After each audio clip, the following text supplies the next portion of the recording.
तर हे नवीन वर्ष आपल्यासाठी काय काय घेऊन येणार याकडे प्रत्येकाचे लक्ष लागून आहे. सध्या काही जण पार्टीचं प्लॅनिंग करतायत किंवा पार्टी झालेली आहे सगळ्यांची, आणि काही जण नवीन वर्षाचं नियोजन आखण्यातही आता व्यस्त आहेत.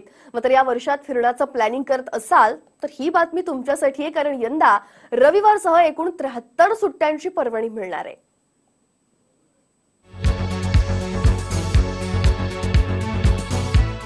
सुट्ट्यांचं गणित आखून नियोजन करणं म्हणजे खरं तर तारेवरची कसरत.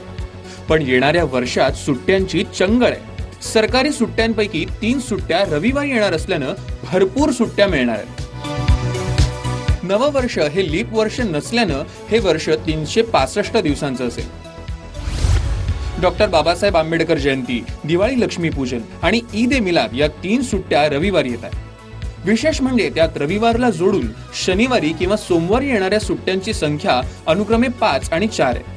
दुसरा किंवा चौथा शनिवार, नंतर रविवार आणि सोमवारची ही सुट्टी असा वीकेंड नियोजन करण्याची संधी नोकरदारांना एकदा मिळणार आहे. या 3 सुट्ट्या सोडल्यास उरलेल्या 21 सुट्ट्या इतरवारी येत असल्यानं या नूतन वर्षात सुट्ट्यांची चंगळ असणार आहे.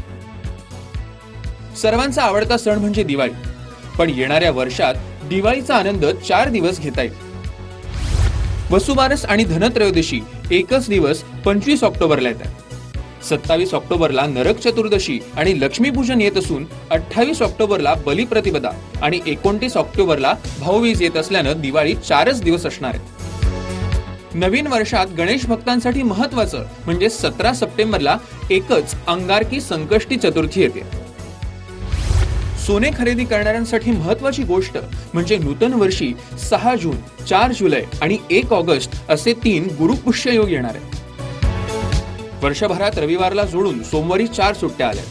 त्यामुळे ज्यांना सर्व शनिवार रविवार किंवा किमान 1 आड 1 शनिवार सुट्टी असते त्यांना शनिवार ते सोमवार असा लॉंग वीकेंड प्लॅन करण्याची संधी 4 वेळा मिळणार आहे. त्यामुळे चला पुढच्या सुट्ट्यांच्या प्लॅनिंगला लागा.